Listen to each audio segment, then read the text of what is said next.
It's Sunday morning in Spain. A couple sets up the altar under the approving gaze of so-called reformist popes John XXIII and Francis. But today, Vitorino, the former parish priest, won't be celebrating Mass. His wife will.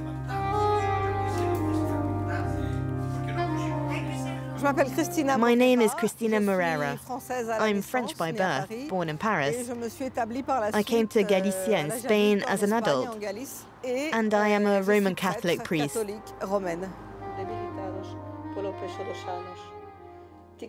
Cristina is administering several sacraments. First, the anointing of the sick to two elderly and suffering believers. She then prepares the Eucharist, blessing the bread and wine for communion. My vocation began with a personal encounter with Christ. At times I have the privilege of hearing phrases of the gospel as if they were addressed to me directly. And I heard this phrase very clearly: "Do this in remembrance of me." Cristina kept this vocation to herself for many years, since only men can be ordained priests within the Catholic Church. When she finally opened up to her community, they were supportive. Cristina is very good at communicating with others. Her words touch people's hearts. Us women, we must be present in all aspects of society.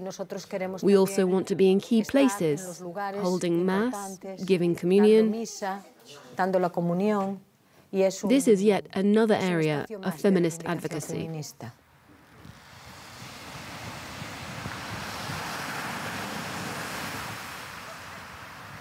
After celebrating Mass, Cristina recounts how she crossed the line.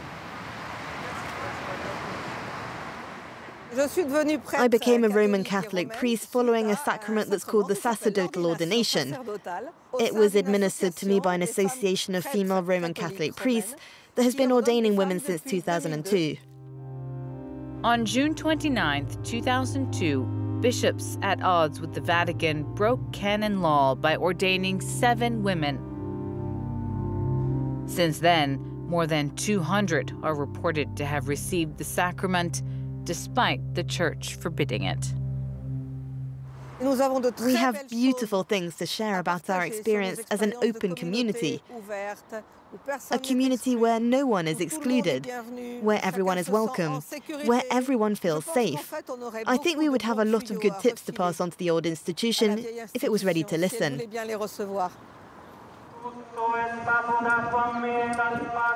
The role of women in the Catholic Church is one of the main themes of the Synod, the large conference that began last October. During opening Mass, Pope Francis quoted a famous passage from the Gospel. Venite, affaticate e oppressi, venite. Voi che avete smarrito la via o vi sentite lontano, venite voi che avete chiuso le porte alla speranza. La Chiesa è qui per voi, la Chiesa delle porte aperte a tutti, tutti, tutti. At the Synod, for the first time in the history of the Catholic Church, non-ordained believers were invited to discuss the future of the institution. Among them, 54 women, like Claire Said from Lebanon. It's the first time women can vote, along with the faithful. The method is very interesting. We sit at round tables, we go through the first round, we talk about how we experience the issue, and in the second round we discuss each other's answers. So it's really a new way of doing things for the Catholic Church. A new way of doing things, even though women are a small minority of the Synod's 365 electors. Ever since evangelism began, women were there, present. These women have a lot to give. Personally, I don't need to be ordained as a priest or be consecrated to embody the mission of my baptism. Anne Ferrand comes from France. She is also a member of the Synod, and she agrees with the need for women to play their part. Today, given the long history of the Catholic Church, the risk is to continue with a church that has an exclusively male leadership that guides its decisions. Women are expected to render a great service, and they do so. But today, I see it myself and for others.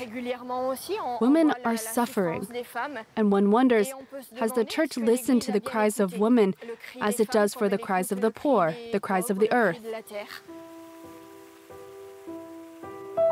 Less than a kilometer away from St. Peter's Square, protesters are gathering in front of a church.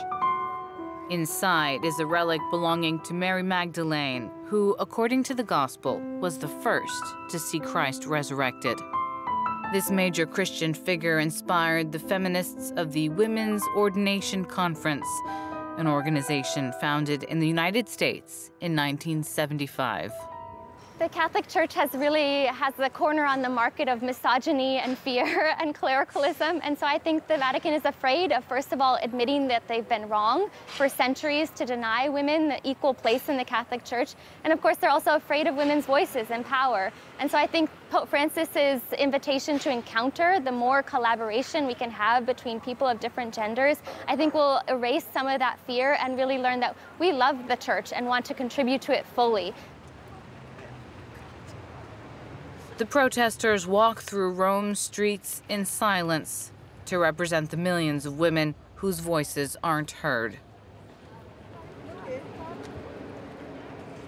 In the procession, we meet up with Cristina, who traveled here from Spain.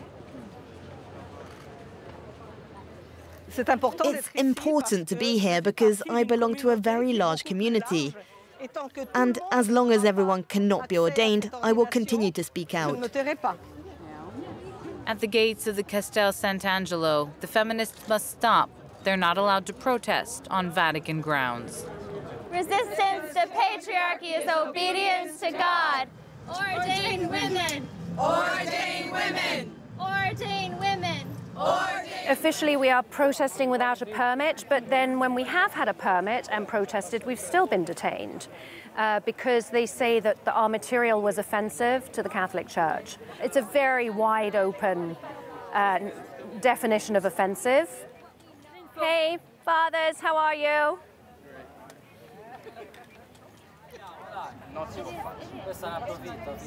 Soon after, police shut down the feminist protest.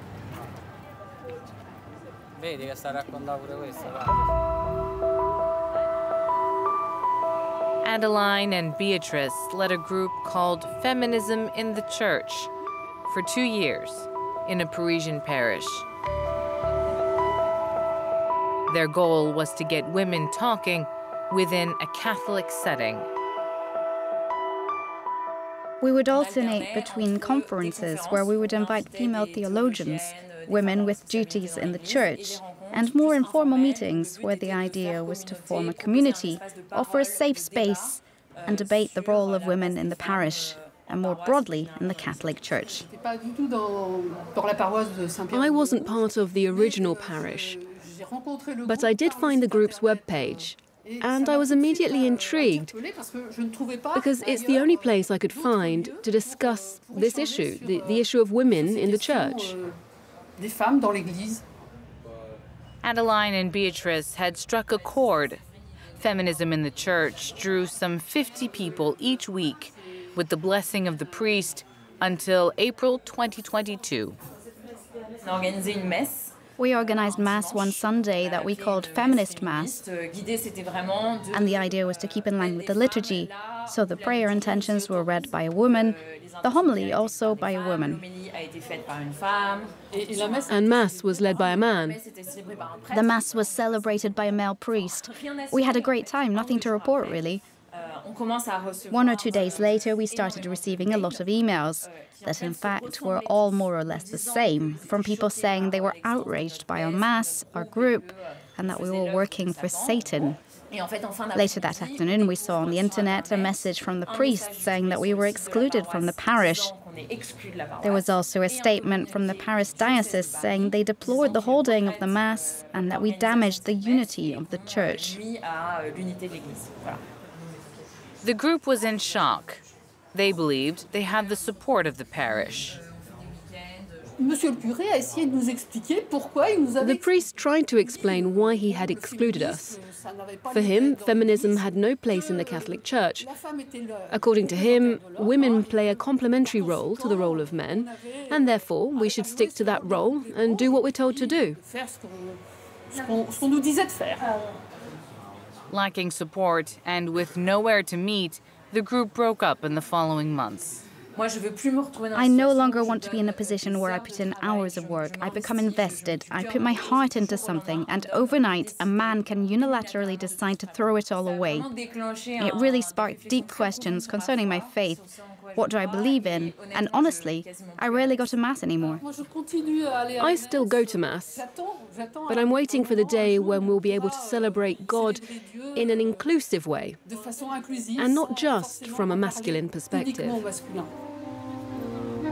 An inclusive church, that's what many Catholics are hoping for, so that all faithful men and women can build a new church together.